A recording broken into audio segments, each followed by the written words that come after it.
Hi friends, பண தேவைக்கு இந்த மந்திரத்தை சொன்னாலே போதுமானது.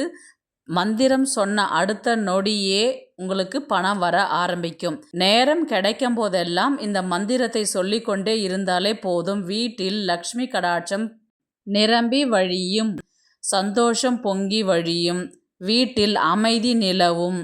அந்த மந்திரம் என்னவென்று பார்க்கலாம். லலிதம் ஸ்ரீதரம், லலிதம் பாஸ்கரம், லலிதம் சுதர்சனம். இந்த மந்திரத்தை தினமும் நீங்கள் மனப்பாடம் பண்ணிட்டு சொல்லிக்கிட்டே இருக்கலாம். எத்தனை வாட்டி நீங்கள் சொல்கிறீங்களோ அத்தனை வாட்டி பார்த்தீங்கன்னா வீட்டில் பொருள், நகை, பணம் ஏதாவது ஒரு வகையில் நிரம்பிக்கிட்டே இருக்கும். இது அல்ல அல்ல குறையாத அட்சய பாத்திர மந்திரம் மாதிரி தான் இது. இந்த மந்திரத்தை சொல்லிக்கிட்டே இருக்கும் பொழுது கண்டிப்பாக உங்களுக்கே ஒரு பாசிட்டிவ் வைப் உங்கள் வீட்டில் தோன்றி இருக்கும். இதை ட்ரை பண்ணி பாருங்கள், உங்களுக்கே ஒரு நல்ல மாற்றம் தெரியும்.